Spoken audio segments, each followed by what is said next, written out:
So how does a person go about paying for a roof-attached solar system? Well, I'll share with you all now some fundraising notions that are popular up our way. We have regularly auction sales, usually during Saturdays so we get the most peoples out. Congregational members here could gather together their unneeded treasures with the proceeds supporting the solar panels.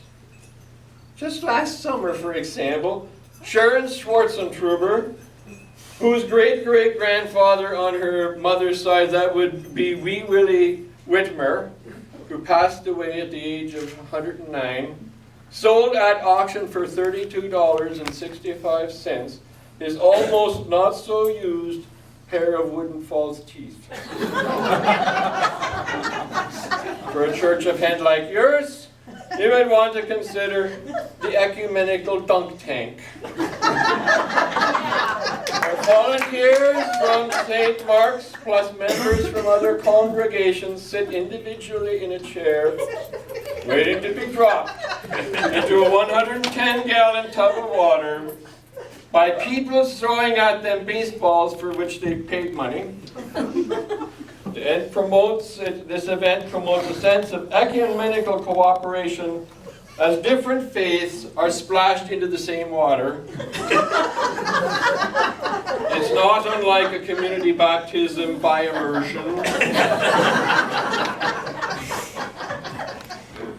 Pie eating contests have always been very popular, with an entry fee that allows a person to gobble and glut down as many pies as possible in the space of 2 minutes. It can be a little bit messy, especially if you happen to get into one of Bertha Bender's freshly baked elderberry pies.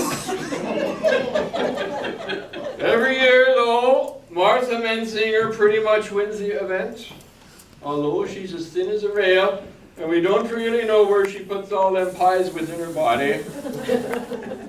Finally, I strongly suggest to use the contest known as Pin the Pastor.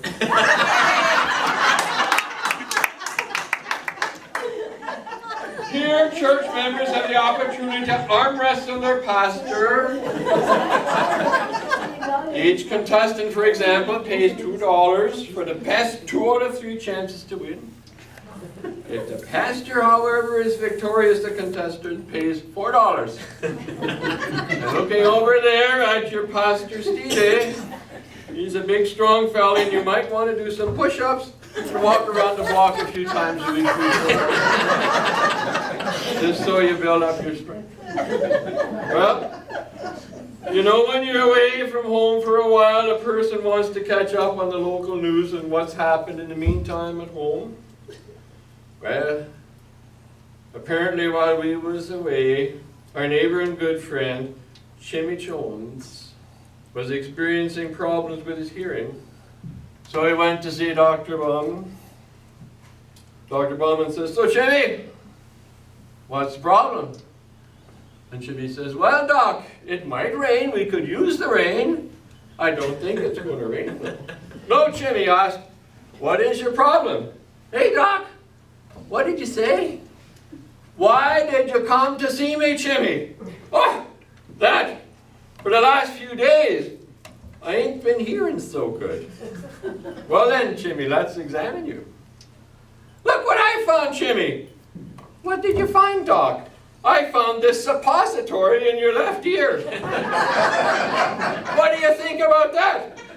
"Well, I tell you, Doc, now I remember what I done with my hearing aid."